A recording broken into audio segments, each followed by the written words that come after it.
magluluto pala ako ng ulam. Kaya ulamin namin. Ito tama-tama, may gulay. Mag-corn beef na lang kami.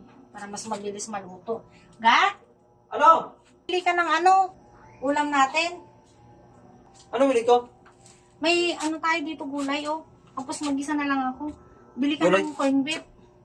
Corn beef? Para mas madali na lang nalutuin. Gabi na. gabi na eh. Kaya nga. O sige. Kaya corn beef na nga lang kasi mas Corn beef? madaling lutuin. Oo. Hapon natin yung gabi. Mm-mm. O sige, bila ko. Yan na lang ang hapunan natin. Mas Oh, mabilis sige. na lutuin.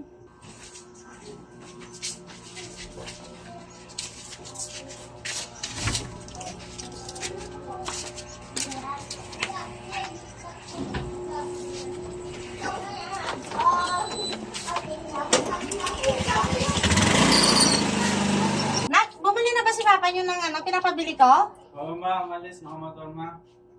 Ha? Eh, sa tindahan lang siya. Ba't siya nagmotor? Hindi ko alam dun, ma. Sa tindahan lang siya bibili eh. Corn beef lang yung pinapabili ko. Bakit kailangan pa niya nagmotor? Hindi ko alam dun, ma. Baka iba yung naiintindihan, ma. O, anong oras na naman yan darating yun? Andiyan na naman yung tindahan na malapit kay Ate Bet eh. At kailangan pa magmotor? Gabi na eh, magluluto pa ako. Palingki. Gabi na pa natin si utos ng utos. Kahit na gabi na eh. Dito na. Kabila ko.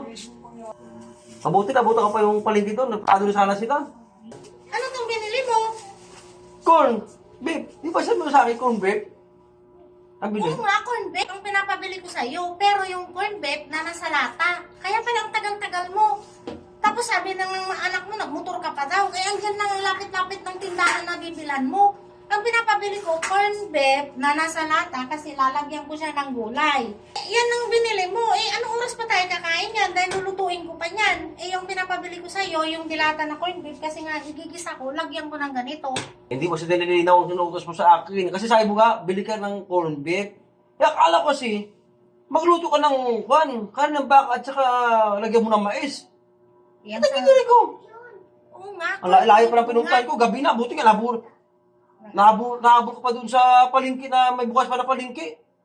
Nagtaka nga ako, bakit ka pa nagmotor? Eh, sabi ko, may gulay tayo dito. Lalagyan ko ng corn beef, kaya bilhan mo ako ng corn beef. Nagpagod pa ako sa Sabi palingki. ko. Ang layo ng palingki. Oo nga naman, tama naman yan. Corn at saka Oo, beef. oo. Pero syempre, lalagayin pa natin yan. Anong oras na? Gutom na yung mga bata. Eh, yun yung dilata, igigisa mo lang. At saka yun, ito yung halo niya.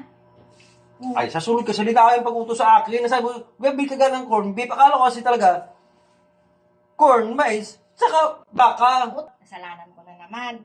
Oh, Ang sabihin mo kasi, pag sinabi ko na corn beef, umaalis ka na kagad, hindi mo tanungin kung dilata ba o yung ilalaga pa lang.